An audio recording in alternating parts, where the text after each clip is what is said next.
Humans have always dreamed of having superpowers, seeing beyond the visible, remembering every detail, feeling no pain, being stronger than any limit. But what if these gifts weren't blessings, but biological errors? Why does every extraordinary ability come accompanied by suffering, isolation, or danger? And above all, why does no one talk about the real price paid by those born different? Stay until the end, because these stories are not fiction. Imagine perceiving the world in a way that most people cannot even conceive. Colors that have no name, patterns that others do not see, details that go unnoticed by almost everyone. For some people, this is not a metaphor. It is their daily reality. Tetrachromacy is a rare condition in which the human eye possesses a fourth type of cone in addition to the usual three. While an average person distinguishes a few million colors, someone with tetrachromacy can perceive tens of millions more. Intermediate tones, minute variations, shadows almost invisible to the rest. From the outside, it seems like a superpower.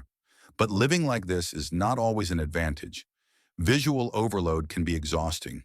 Everyday environments become chaotic. Choosing something as simple as clothes or lighting can become a constant source of stress.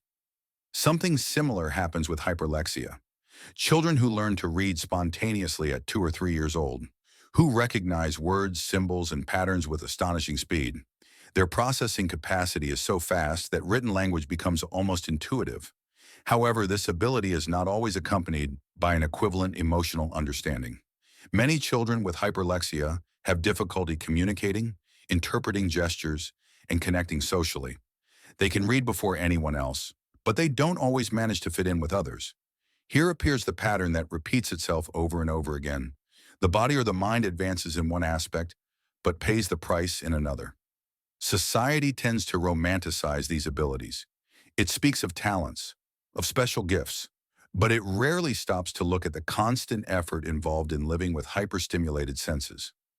Seeing more doesn't always mean understanding better. Perceiving more doesn't guarantee feeling more connected.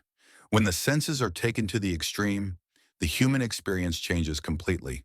The world stops being simple. Reality becomes intense, sometimes overwhelming. These people didn't choose to see more colors or read before anyone else. They were born this way, and they learned from a very early age that the extraordinary does not always make life easier. On the contrary, it often complicates it. The human body has very clear limits. Limits of strength, of endurance, of bone density. But in some cases, those limits simply do not exist. There are people born with a genetic mutation that reduces the production of myostatin, a protein responsible for inhibiting muscle growth. When that break disappears, the body develops muscle continuously, even without intense training.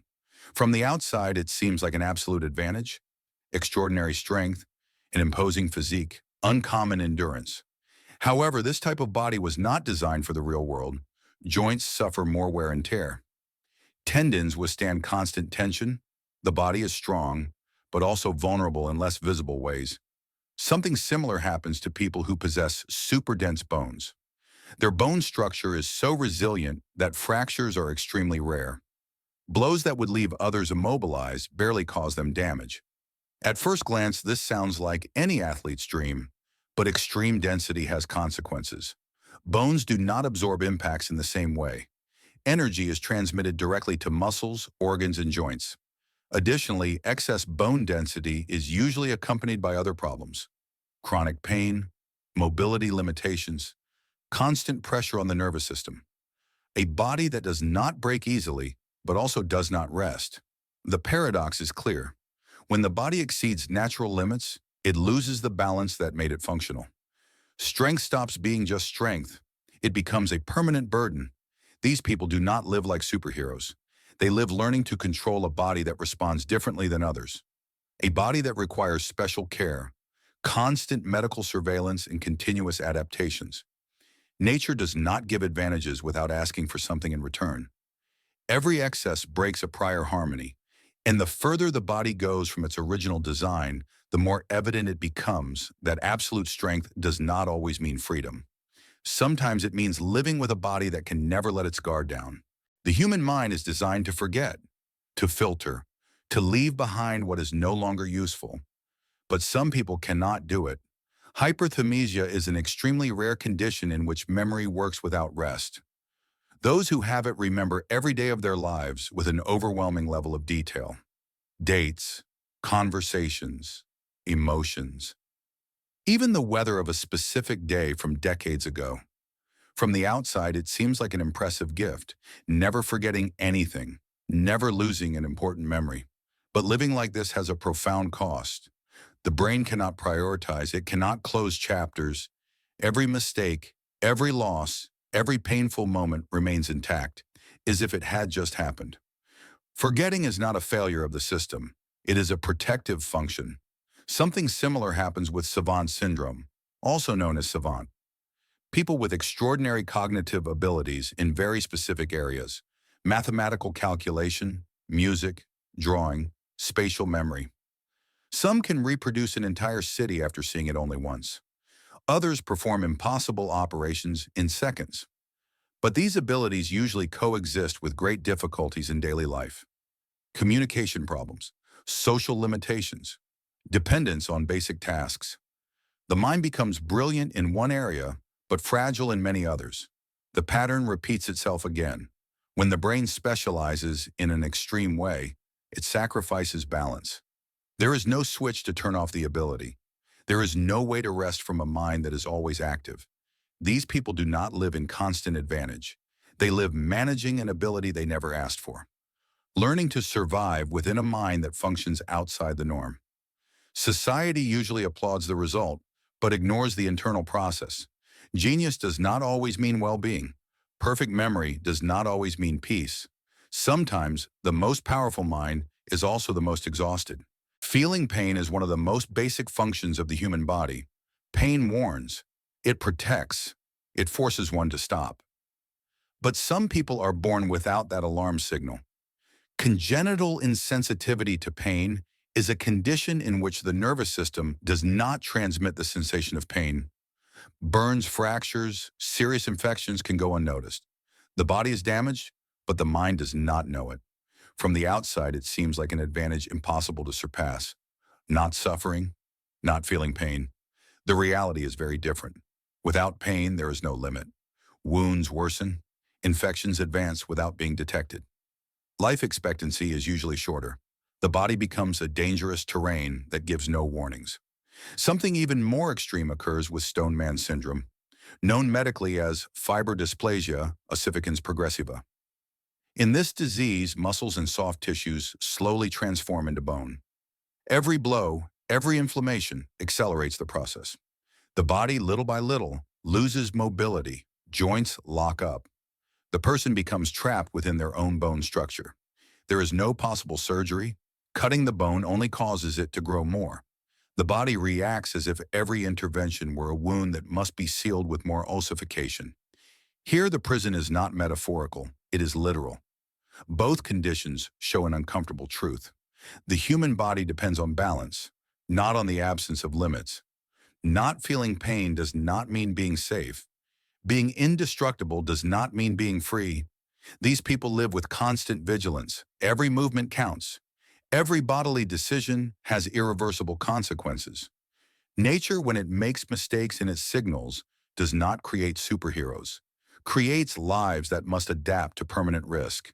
And in these cases, the greatest challenge is not the disease itself, sino learning to live within a body that no longer protects, but rather imprisons. Not all extraordinary differences have to do with strength, senses, or the mind. Some manifest from the first second of life, visible to everyone. Polymelia is an extremely rare condition in which a person is born with one or more extra limbs. In many cases, these limbs belong to a twin that did not fully develop during pregnancy. They are not functional, they do not respond to the nervous system, but they are there. From the outside, attention usually focuses on the shocking nature of the image, on the strange, on the different. However, for those born this way, the real problem is not the body, but the constant gaze of the environment. Complex surgeries, physical pain, years of unwanted media exposure, an identity marked since childhood by something they never chose. Something similar happens with ectodermal dysplasia, popularly known as vampire syndrome. People who suffer from it usually have an absence of hair, poorly developed teeth, and skin extremely sensitive to sunlight. Prolonged exposure to the sun can cause them serious damage. The comparison with fictional creatures has haunted many of them throughout their lives. But behind that image, there is a medical condition that affects basic functions: the regulation of body temperature, the protection of the skin, the ability to lead a normal outdoor life. These people are not looking for attention. They are looking for adaptation. Both conditions show a truth that is rarely discussed. Being born different does not make anyone extraordinary by choice. It makes them someone who must learn to live in a world that was not designed for their body. The challenge is not only physical, it is social, emotional, psychological. When the body doesn't fit the standards, the pressure comes from the outside: gazes, judgments, labels. And yet, many of these people build a functional, dignified, and stable life. Not because they have superpowers, sino because they develop a resilience that no one taught them. When all these stories are observed together, a truth appears that is impossible to ignore. There are no free superpowers. Every extraordinary ability comes with a silent cost. Biology does not create pure advantages. It only creates imbalances. Seeing more colors means living with an overstimulated mind. Remembering every moment implies being unable to forget the pain. Feeling no pain turns the body into a minefield. Being stronger or more resilient breaks the harmony that allows the body to rest. Being born different exposes one to constant social pressure that no child should have to bear. From the outside, these conditions are often romanticized. They become catchy headlines in medical curiosities and viral stories. But from the inside, the experience is very different. People living with these conditions do not feel special. They feel watched, limited, forced to adapt to a world that does not consider their needs. The real superpower is not in the genetic mutation. It is in the ability to keep going despite it, in learning to live with a body or a mind that functions outside the norm without an instruction manual. These stories do not talk about heroes. They talk about human beings. Humans who remind us of something essential. Normalcy is not boring, it is fragile, and it is the result of an extremely precise balance. Perhaps that is why these conditions fascinate us so much, because they show us how easy it is to break that balance, and how costly it is to live without it. The next time someone dreams of having superpowers, perhaps they should first ask themselves if they would be willing to pay the real price they entail.